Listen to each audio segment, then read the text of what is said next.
اے دنیا بھر کے انسانوں، سعبدوا ربکم خلقکم، ڈرو اس رب سے جس نے تمہیں پیدا کیا، بنایا ہے۔ اور آپ صلی اللہ علیہ وسلم نے جب فرمایا یا ایھا الناس، اے دنیا بھر کے انسانوں، قولوا لا الہ الا اللہ تفلحون، کلمہ پڑھ لو کامیاب ہو جاؤ گے۔ یہ تفلحون جو ہے، یہ اس پر ایمان لانا ہے، یقین لانا ہے کہ میرے نبی نے جو فرمایا وہ حق ہے، سچ ہے۔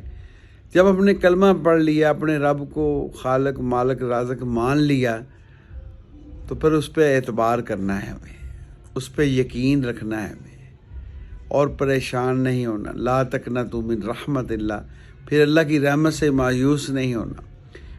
بس ہمارا کام کیا ہے، ہم اللہ کی عبادت کریں گے اور اس سے ہم استغفار کریں گے، توبہ کریں گے، گناہ ہو جائے گا معافی مانگیں گے،